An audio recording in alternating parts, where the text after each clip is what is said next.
जहां किताबें बोलती हैं और कहानियां जिंदा हो जाती हैं। जरा सोचिए, एक ऐसा देश जो अभी अभी आजाद हुआ है, जो सैकड़ों संस्कृतियों, भाषाओं और रियासतों में बटा हुआ है, उसे एक साथ कैसे जोड़ा जाए? जवाब था एक किताब। आज हम भारत के संविधान की कहानी जानेंगे, जो सिर्फ एक नियम पुस्तिका नहीं, बल्कि 1 अरब से ज्यादा लोगों के सपनों का दस्तावेज है। यही वो सबसे बड़ा सवाल था जो 1947 में आज़ादी के साथ भारत के निर्माताओं के सामने खड़ा था। सैकड़ों रियासतें जो खुद को अलग देश मानती थीं और अनगिनत संस्कृतियों को एक राष्ट्र के झंडे तले कैसे लाया जाए, ये एक बहुत बहुत बड़ी चुनौती थी। देखिए, इस चुनौती को समझने के लिए इतिहास पर एक नज़र डालना ज़रूरी है। कंपनी राज की औपचारिक शुरुआत से लेकर ब्रिटिश राज के सीधे कंट्रोल तक और फिर 1947 में मिली आज़ादी तक के इस लंबे सफ़र ने ही एक नए संविधान की ज़रूरत को जन्म दिया था। 1947 का स्वतंत्रता अधिनियम तो बस कागज़ पर आज़ादी थी। असली काम तो अब शुरू होना था। ब्रिटिश प्रांतों और 550 से ज़्यादा छोटी बड़ी रियासतों को मिलाकर एक देश बनाना, एक ऐसा गणतंत्र जो सबकी उम्मीदों पर खरा उतरे। और इस विशाल चुनौती का जवाब था संविधान सभा। ये कोई नया आइडिया नहीं था, ये विचार 1934 से ही पनप रहा था और आखिरकार नवंबर 1946 में भारत की तकदीर लिखने के लिए इसे साकार किया गया। 389 ये सिर्फ एक नंबर नहीं है, ये भारत के विविधता का प्रतीक था। इस ऐतिहासिक मिशन के लिए देश के कोने कोने से प्रतिनिधियों को चुना गया। ये पक्का किया गया कि हर प्रांत, हर समुदाय और हर विचार की आवाज़ इसमें शामिल हो। क्योंकि देखिए, एक राष्ट्र का संविधान कुछ लोग बंद कमरे में नहीं लिख सकते, इसे पूरे राष्ट्र को मिलकर लिखना होता है। इस विशाल टीम को कुछ असाधारण लोग लीड कर रहे थे। सोचिए, डॉक्टर राजेंद्र प्रसाद सभा के अध्यक्ष के तौर पर पूरे ऑर्केस्ट्रा का संचालन कर रहे थे। Doctor B.R. Ambedkar drafting committee के अध्यक्ष, इसके मुख्य आर्किटेक्ट थे, जिन्होंने संविधान के हर पहलू को बारीकी से गढ़ा। जवाहरलाल नेहरू ने उद्देश्य संकल्प के साथ इसकी आत्मा और दिशा तय की और सर B.N. राव ने अपने कानूनी ज्ञान से इस पूरी प्रक्रिया को सलाह दी। क्या कमाल की टीम थी! और इस टीम की सालों की मेहनत के बाद ये 2 तारीखें भारतीय गणराज्य के जन्म का प्रतीक बनी। संविधान को 26 नवंबर 1949 को अपनाया गया और 26 जनवरी 1950 को पूरी तरह से लागू किया गया, जिस दिन को हम गणतंत्र दिवस के रूप में मनाते हैं। तो ठीक है, ये संविधान बना कैसे, ये तो हमने जान लिया, पर इसकी आत्मा क्या है? ये किन बड़े विचारों और वादों पर टिका है? ये सिर्फ नियमों का कलेक्शन नहीं, बल्कि एक नए भारत का दर्शन था। हम, भारत के लोग, इन शब्दों पर जरा गौर कीजिए। संविधान की शुरुआत किसी राजा, किसी शासक या किसी बाहरी ताकत के नाम से नहीं होती। ये कहता है कि इसकी शक्ति का स्रोत सीधे भारत के नागरिक हैं। यही तो लोकतंत्र की सबसे खूबसूरत बात है। ये सिर्फ शब्द नहीं, बल्कि एक नए राष्ट्र के पिलर्स थे। संप्रभु मतलब अब हम अपने फैसले खुद लेंगे। समाजवादी और पंथ निरपेक्ष मतलब देश में आर्थिक समानता होगी और सरकार का कोई धर्म नहीं होगा, सब बराबर होंगे।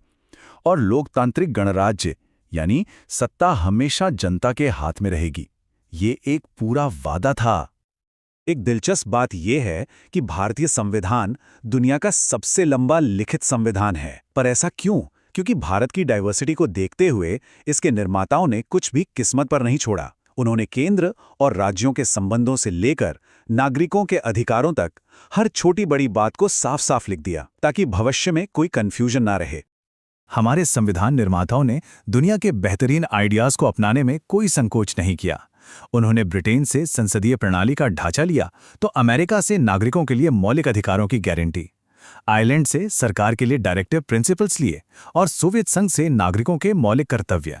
मतलब उन्होंने दुनिया भर से सीखा, लेकिन हर विचार को भारत की मिट्टी के हिसाब से ढाला।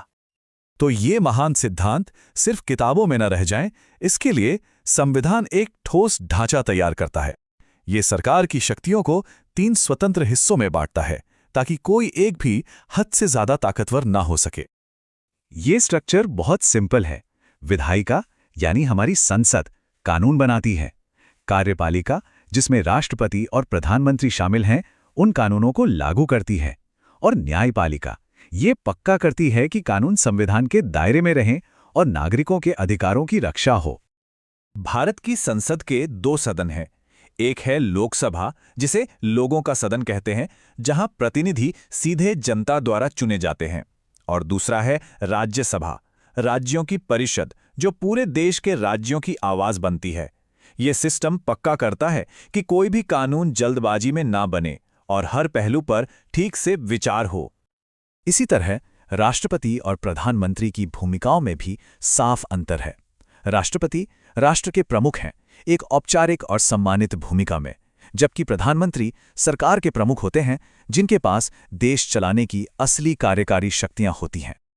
शायद संविधान की सबसे महत्वपूर्ण खूबियों में से एक ये है कि इसे एक पत्थर की लकीर के रूप में नहीं बनाया गया था।